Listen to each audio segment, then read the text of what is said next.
चलिए आज हम लोग ब्रीथ टॉपिक पे बात करने वाले हैं। ब्रीथ अब हम लोग जानेंगे बेसिक चीज़ों से, बेसिक से जानने का प्रयास करेंगे कि आखिर एक ब्रीथ को खींचने के लिए कम से कम क्या ज़रूरत होती है। तो आज आप लोग जानेंगे बेसिक चीज़ों को कि ब्रीथ को खींचने के लिए कम से कम 3 बिंदुओं को होना ज़रूरी है। तो क्या ये तीनों बिंदु किस कंडीशन में काम करेंगे। देखिए, किसी भी ब्रीथ को खींचने के लिए 3 बिंदु होना ज़रूरी है, लेकिन इसके साथ ये भी ज़रूरी है कि वो तीनों बिंदु एक रेखा में ना हो, एक रेखा में ना हो, ना तो त्रिभुज का ब्रीथ का निर्माण नहीं होगा। लेकिन यही 3 बिंदु जब असंरेखीय होगा, असंरेखीय कहने का मतलब एक ही लाइन में ना होगा, कोलिनियर नहीं होगा, तो ये एक क्या निर्माण करेंगे, ये एक सर्किल का निर्माण करेंगे। तो हमें आज एक कंडीशन यहाँ पे मालूम चला कि किसी भी ब्रीथ को खींचने के लिए कम से कम 3 बिंदुओं को होना ज़रूरत है। वो तीनों बिंदु कैसा होना चाहिए, असंरेखीय होना चाहिए।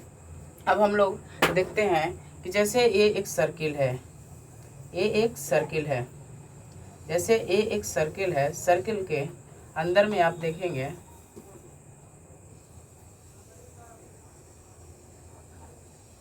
एक सर्किल है, सर्किल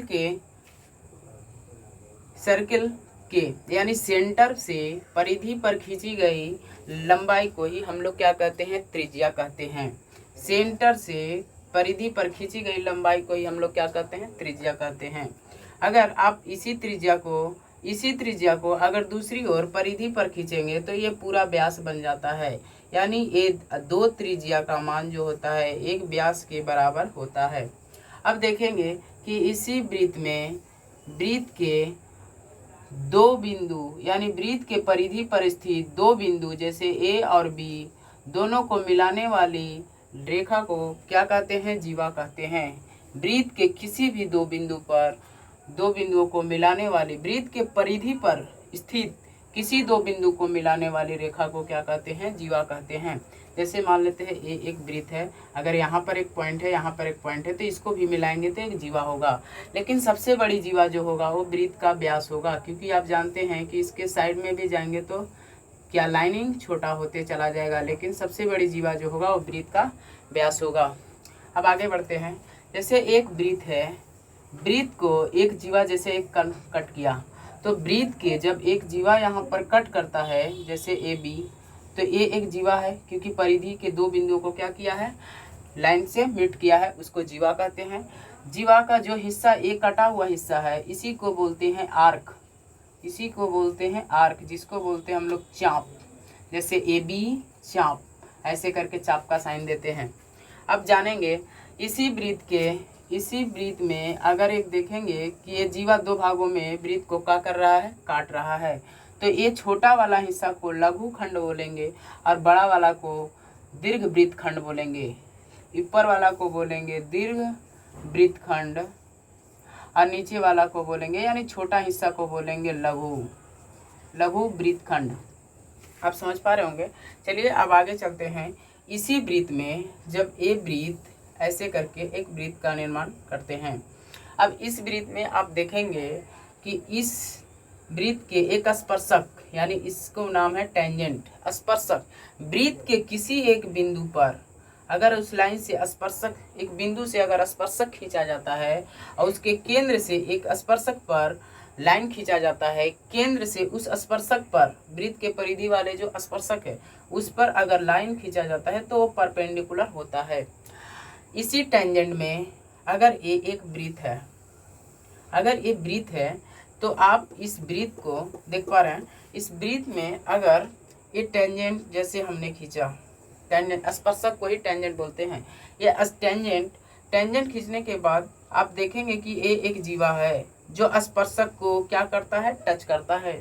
तो टेंजेंट और स्पर्शक के बीच में जो एंगल का मान होता है, यानी ये एक्स का मान होता है, ये मान इसी जीवा के विपरीत ओर स्थित, इसी जीवा के विपरीत ओर स्थित इस एंगल के मान के बराबर होता है। जैसे अभी हमने बताया कि ये एक क्या है, सर्किल है। सर्किल के टेंजेंट के साथ जो जीवा एंगल बनाता है उसके विपरीत ओर स्थित उस एंगल विपरीत और परिधि पर बने हुए एंगल के मान के क्या होता है, बराबर होता है। अब ऐसे ही आप एक छोटा सा और एग्जाम्पल ले सकते हैं। जैसे एक सर्किल है, ऐसे ये एक जीवा है, मान लीजिए ये जीवा ऐसे इस तरह से खींचा गया है, तो टेंजेंट से जो एंगल का निर्माण करेगा, यानी इसी जीवा के विपरीत, इसी जीवा से बना हुआ विपरीत और स्थित एंगल के मान के बराबर होगा। अगर ये 50 है तो ये भी एंगल का मान 50 होगा। आप समझ पा रहे होंगे। और भी चलते हैं आगे, देखिए इसको लिख लीजिए।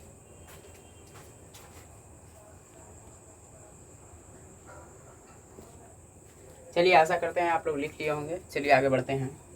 अब हम लोग देखते हैं, जैसे ये एक वृत्त है, इस वृत्त में अगर एक वृत्त है, वृत्त पर जैसे हमने बताया कि दो बिंदु, वृत्त के परिधि पर दो बिंदु जहाँ स्थित हो, इसी वृत्त के बिंदु, दो बिंदुओं को मिलाने वाले को क्या कहते हैं, रेखा को जीवा कहते हैं। सबसे बड़ी जीवा वृत्त का व्यास होता है। अब इसी चाप यानी ए बी चाप, ए बी एक चाप है, इसी में चाप है, तो इस चाप के द्वारा एक ही चाप पर किसी वृत्त के केंद्र तथा परिधि पर जो एंगल का मान बनता है, यानी केंद्र का मान परिधि के मान के दुगना होता है। यानी एक ही चाप द्वारा वृत्त के एक ही चाप, यानी वृत्त के एक ही चाप से केंद्र तथा केंद्र का मान परिधि के कोण के मान का क्या होता है, दुगना होता है। अगर एंगल 30 है तो ये एंगल क्या होगा, 60 होगा। या फिर ऐसे भी कह सकते हैं कि एक वृत्त है, वृत्त के एक ही जीवा, ये एक जीवा है, जीवा के एक ही ओर स्थित केंद्र पर का मान परिधि पर के मान का क्या होता है, परिधि पर के मान का क्या होता है। अगर ये 40 है तो ये 80 होगा, दुगना होता है। तो इसी के थ्रू अगर इसका अपोजिट दूसरा डायरेक्शन में देखेंगे, तो अगर ये एक सर्किल है तो यानी केंद्र का मान परिधि के मान का दुगना होता है, तो परिधि का मान केंद्र के मान का क्या होता है, आधा होता है। एक चीज़ और, ये एक सर्किल है, सर्किल के अर्ध, यानी ये एक अर्ध सर्किल बन गया, सेमी सर्किल। अर्धवृत्त पर बना कोण क्या होता है, इस पे जितने भी कोण का निर्माण होगा इसी व्यास पर, यानी ये क्या होगा, समकोण होगा, यानी 90 डिग्री का होगा। यानी वृत्त के अर्ध यानी सेमी सर्किल पर अर्धवृत्त पर बना कोण क्या होता है, इस पे जो एंगल का मान बनेगा वो 90 डिग्री यानी समकोण होगा। यहाँ से भी क्वेश्चन आते हैं। चलिए आप कुछ त्रिभुज को डिफाइन करते हैं। अब ये एक सर्किल है, सर्किल के चारों भुजाओं को क्या कहते हैं, साइक्लिक क्वाड्रेटर, इसको बोलते हैं चक्रीय चतुर्भुज। इस चक्रीय चतुर्भुज की अपोजिट एंगल का मान क्या होता है, 180 होता है, यानी 180 होता है।